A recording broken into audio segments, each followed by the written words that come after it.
Good evening. I see that the time is now saying 7 o'clock, so I will call this meeting to order.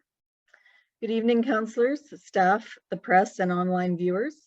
We begin tonight's meeting with the acknowledgement that the land on which we are gathered is in the traditional territories of the Anishinaabe, specifically Mississauga. We would also like to acknowledge the North Channel Métis Council. We say miigwech to thank Indigenous peoples for taking care of this land from time immemorial. We are called to treat this sacred land, its plants, animals, stories, and its peoples with honor and respect.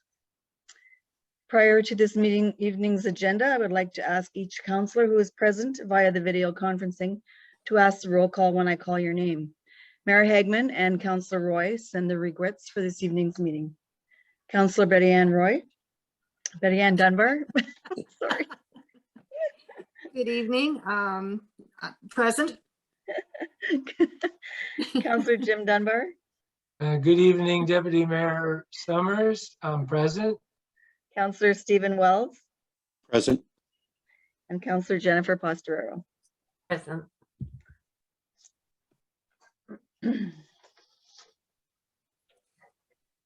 So part of my remarks for this evening, starting today at the Timber Village Museum, the new exhibit opens, Breaking the Bias, celebrating over 100 years of women's history and gender equality in Canada.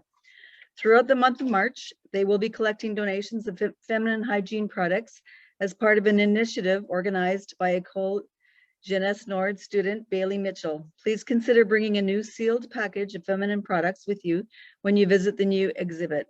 Donations can also be dropped off at École Jeunesse Nord. Items will be going to the Blind River Food Bank. The museum hours are Monday to Friday from 10 a.m. to 4 p.m. If you have a chance, please check out this exhibit. Just a reminder that this coming weekend, we will be springing forward. So don't forget to set your clocks ahead 1 hour before you go to bed on Saturday night. Also, March break starts next week, Monday, March 14th. So please be aware of children playing outside during this time and may not be watching for traffic. Please drive carefully. Please join me in sending thoughts and prayers to the Ukrainian people during this horrific time in their lives, and that we all pray that a peaceful resolution can be made possible. Now, without further ado, turning to tonight's agenda. A review of the agenda and the addendum to this agenda. You've all had a chance to look at it. Everything is good.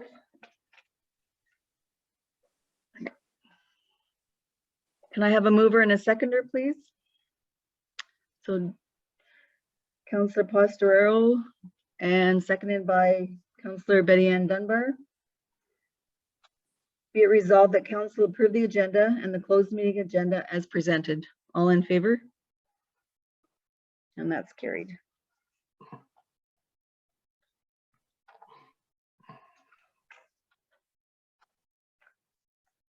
Do we have any declarations of conflict of interest? And seeing none, we'll move on to adoption of the previous minutes. Could I have a mover and a seconder, please?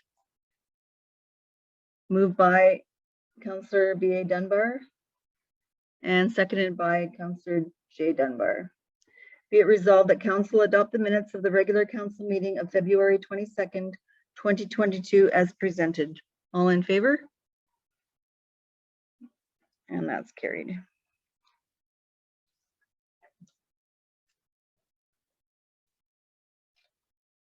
Is there any business arising from the minutes?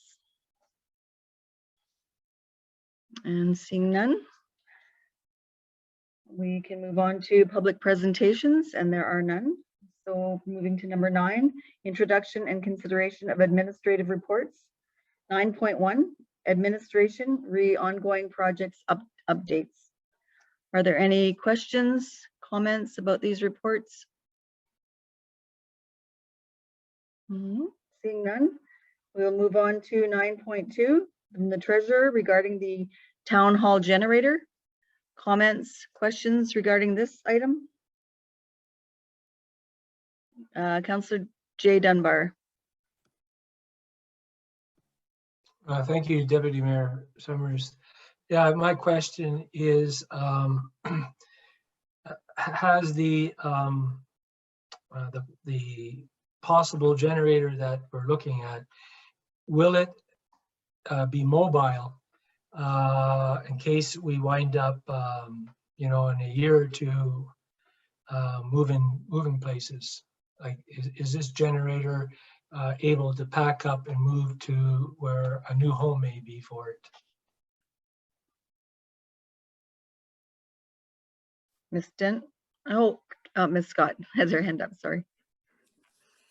Thank you, Deputy Mayor Summers. To answer your question, Councillor Dunbar, it will not be portable, but we have included in the specs for the generator additional wattages, so that in the event that we do have a new town hall, there would be additional capacity within that generator. The other way we've worked the tender and worked this quote out is that should we create a new town hall, there's the ability to wire the town hall to suit the generator that we have spec'd out. All of these were taken into consideration when the engineers were looking at this size of generator. Councillor Dunbar? Thank you. Yeah, just a follow up then. What would the kilowatt size of this generator be? You know, we have a small town hall, we have a server, we have lights, we have computers, maybe summertime air conditioning. I'm just wondering, like, are we, for the price here that I'm looking at, it's quite substantial, considering, you know, you can get a Generac generator to run a whole household, electric, stoves, fridges. So I'd like to know what type of kilowatts this generator is producing.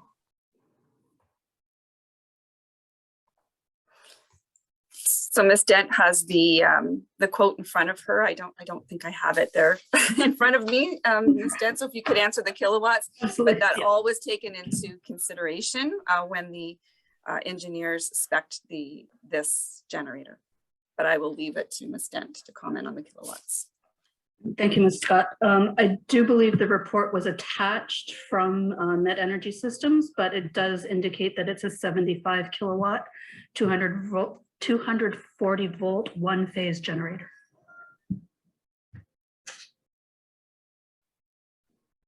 Councillor Pastorero? Thank you, Deputy Mayor Summers. My concern was also with the pricing. Like, I saw that it was the 75 kilowatt, 240 volt. And like Jim said, you look online to see those, and some of them are in the $10,000 range, and we're looking at approximately almost $300,000.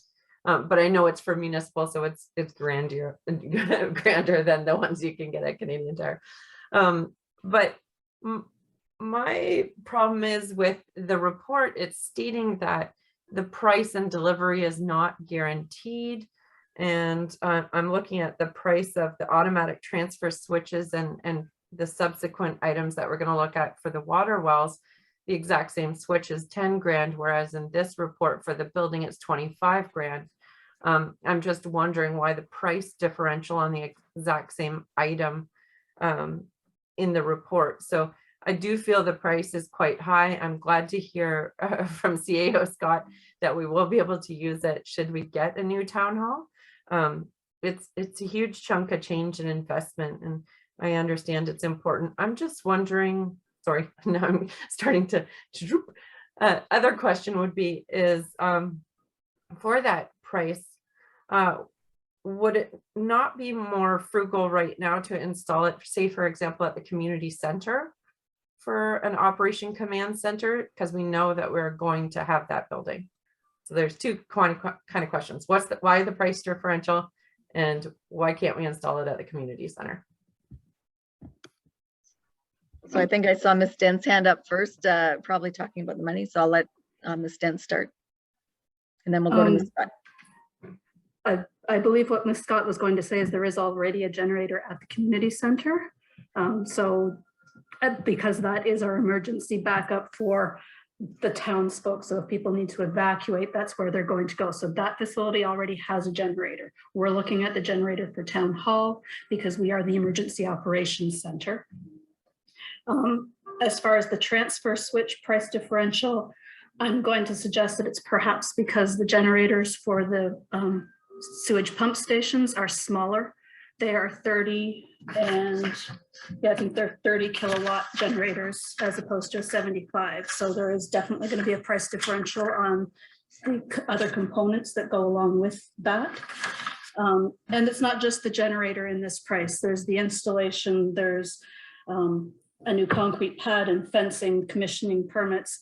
We are also hoping to see some savings if we do these all together. They have indicated there will be some savings on the engineering piece of it because they'll be able to combine visits. We're not doing 3 separate installations with full engineering for each individual one. So hopefully we can save some on the consulting and engineering.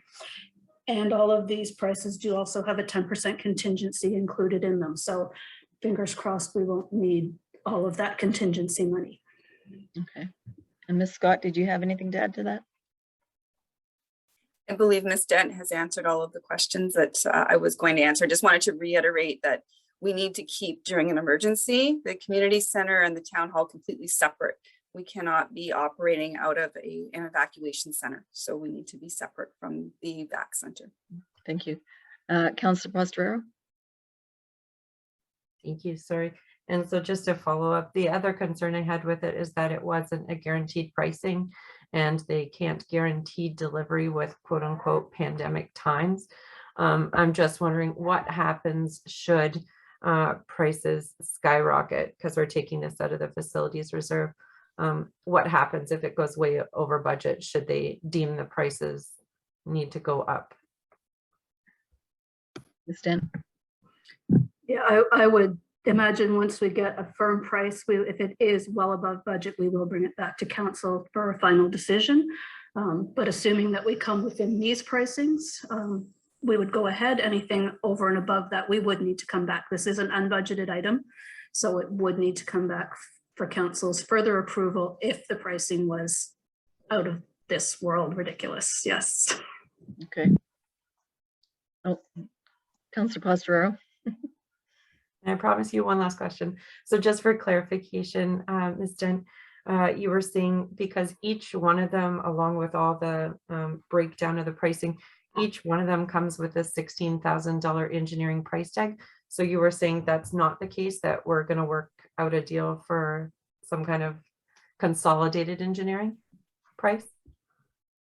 Hey, Deputy Mayor Summers, yes. So there was indication in the reports that should we combine projects, there could be savings in the engineering. As I said, they wouldn't be coming to do just one set of inspections. They would do all 3 of them at the same time, assuming we go with all 3 of them at the same time. They've priced them out as individual installations, standalone one-offs.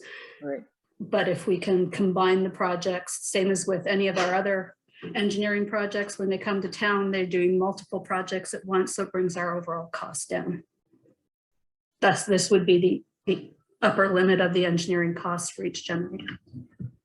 Okay. Councillor Dunbar? Thank you. I still have a problem here with the 75,000 watt for our town hall. I'm not an electrical engineer, but I can almost guarantee that is way much overkill. And when I look at the price tag of this here unit, I still, you know, I'm hoping that what I'm seeing here is all the electrical wiring, the switches, because if this is just the price of the generator, it's pretty costly. I think it's over our budget.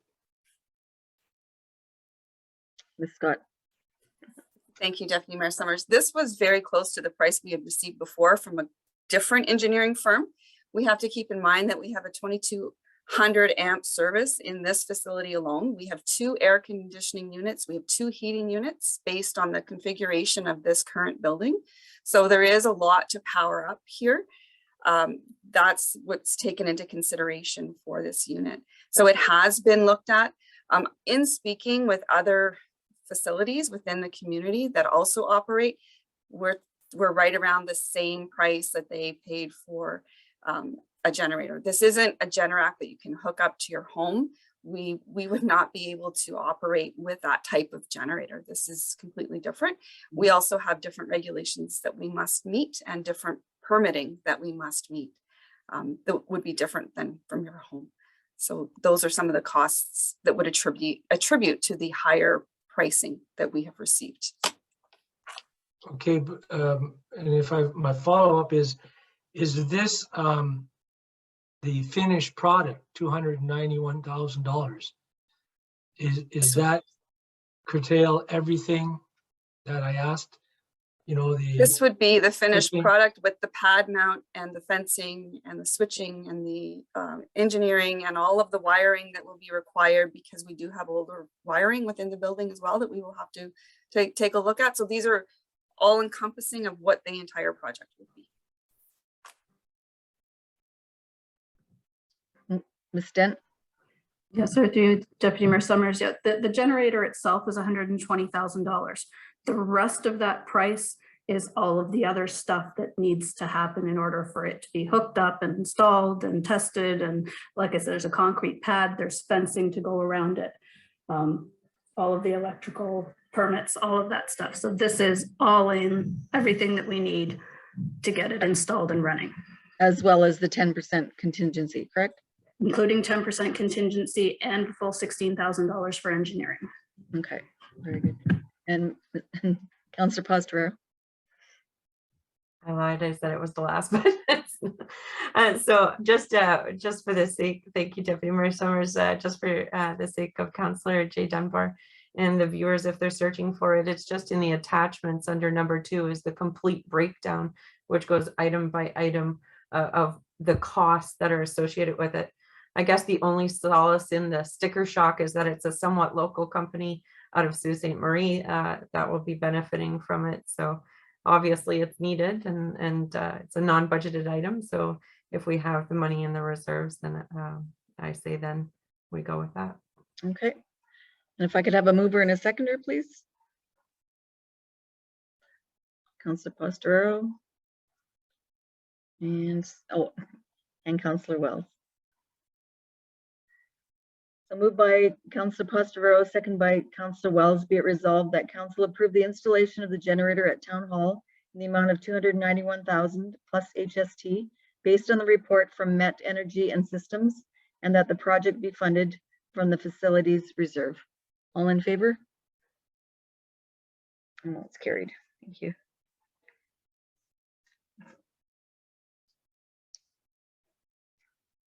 Um, 9, that was the town hall generator. So 9.3 would be the wastewater pump station generator. And I have resolution here. Do I have a mover and a seconder, please? Moved by Councillor Wells. Seconded by Councillor Pastorero. Be it resolved that council approve the purchase and installation of backup generators for the Nadeau pump station in the amount of $137,550 plus HST, and the Dawsey pump station in the amount of $134,250 plus HST based on the report from Met Energy Systems, and that the project be funded from the OSIF reserve. Questions, comments? Guess we had all our questions answered from the previous one. All in favor? And that's carried. Thank you.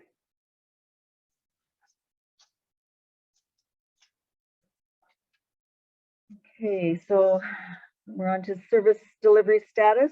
10.1 is a service delivery review update. And are there questions or comments regarding this? Okay, seeing No hands. And then we go on to number 11, presentation of committee reports. And we have community services from February 23rd, 2022. And the director of facilities for the 2022 Earth Day ideas. So, could I have a mover and a seconder, please? Okay. Councillor Pastorero and seconded by Councillor Wells. Be it resolved that council authorize a month-long environmental focus in April to highlight Earth Day 2022 as recommended by the Community Services Committee. Questions, comments? Must have been a good report, Karen. all in favor? And that's carried. And for the 11.1.2, regarding the summer parade, 22 summer parade, can I have a mover and a seconder, please? Councillor Wells and seconded by Councillor Jay Dunbar. Be resolved, the council authorized the Blind River Figure Skating Club to organize and host a parade on July 9th, 2022, and that municipal staff be approved to place and remove road barricades, and that the Blind River Fire Department be permitted to act as parade lead as recommended by the Community Services Committee. Questions, comments? Councillor Pastorero. Thank you, Deputy Mayor Summers. I just want to say thank you to the local organizations that are stepping up to revive Community Days 2.0. And it's just amazing to see the community spirit. And I know there's been talk on social media of other activities that people want to do. So the more the merrier. And thank you very much for stepping up and volunteering to do this. Very good. Anyone else? All in favor of this motion? And that's carried. Thank you.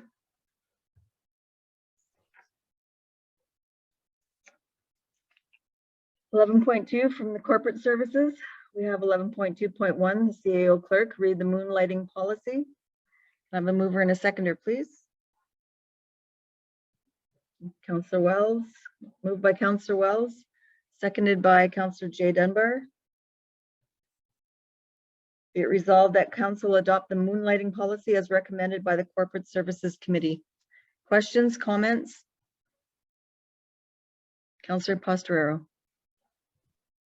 Thank you. I was just wondering, when it comes to writing policy, does there need to be definitions of who you deem an employee of the town? Is council considered an employee of the town? I don't assume so, but I'm just wondering, for the sake of the policy, does there need to be definitions of who an employee is? Just because this policy is wide reaching, right? You're not allowed to have any conflicting secondary jobs. So I just want to ensure that the definitions are defined. Through you, Deputy Mayor Summers, this policy did go to the Corporate Services Committee for review, and they recommended that it go forward in this way. The definition of an employee of a municipality is laid out in the Municipal Act, as is the definition of council's role. So we're following the Municipal Act in this policy. So I believe that we are within the boundaries and would have proper definition should we be challenged on the policy. Thank you. Seeing no other questions, all in favor? And that's carried.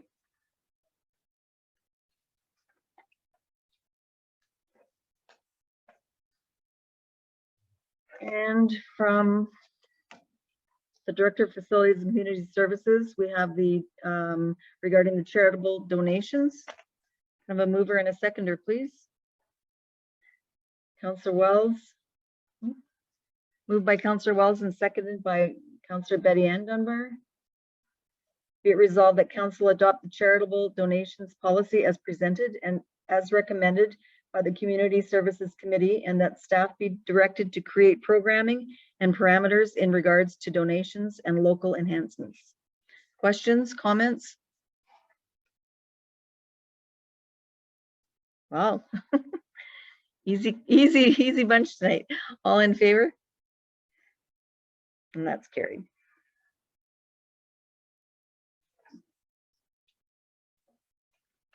We go on to number 12, unfinished business, and I have nothing. 13, correspondence for action. I have nothing here either. 14, correspondence for information. We have 14.1, February 22nd, Algoma Public Health Board Meeting Package. Any comments or questions regarding this? Seeing none, going to 14.2, February 18th, Algoma District Services Administration Board meeting on February 24th. Any questions or comments on this? Seeing none. 14.3, February 23rd, Cameco 2021 fourth quarter compliance monitoring and operational performance report. Any questions or comments? Nope. And 14.4, February 28th, Algoma District Administration Board minutes of January 27th, 2022. All right, and there being no notices of motion, number 16, introduction and consideration of bylaws. And I have a mover and a seconder, please. Moved by Councillor Jim Dunbar and seconded by Betty Ann Dunbar.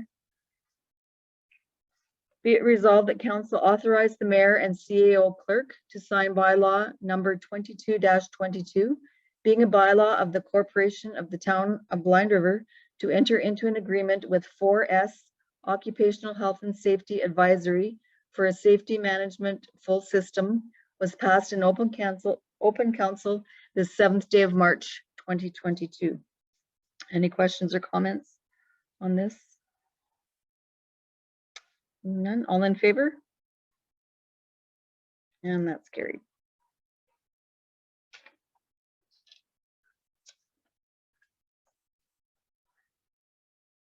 So the 17 is council reports and announcements. There's nothing. 18, addendum, no addendum tonight. So we're going into a closed session. Can I have a mover and a seconder, please? Councillor Jennifer Pastorero and seconded by Councillor Betty Ann Dunbar. Be it resolved that council go into a closed meeting at 7:27.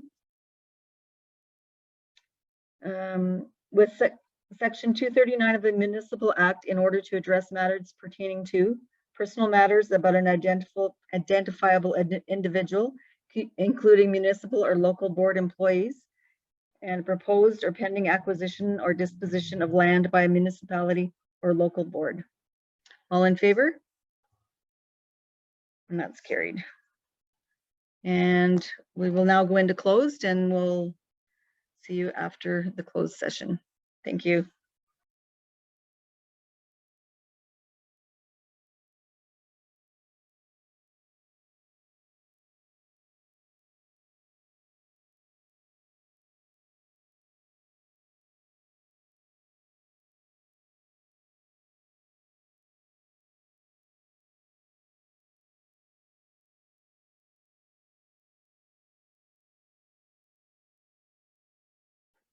Welcome back. So I have a move by Councillor B.A. Dunbar and seconded by Councillor Wells. Be it resolved that council resume open meeting at 8:33 p.m. All in favor? And that's carried. Thank you. Council discussed a proposed or pending acquisition or disposition of land by the municipality or local board, and personal matters about an identifiable individual, including municipal or local board employees, personnel. And I have moved by Councillor B.A. Dunbar and seconded by Councillor J. Dunbar. Whereas council feels it is necessary to establish a committee to address the concerns of the Lake Matinenda Cottagers Association, therefore be it resolved that council appoint the following individuals to the Lake Matinenda Landing Working Group. Catherine Scott, Karen Bittner, Counselor Jennifer Pastorero, Counselor Paula Summers, Lake Matinita Cottage Association, 2 members from there, and an M&R representative. All in favor of this motion? And that's carried. Thank you.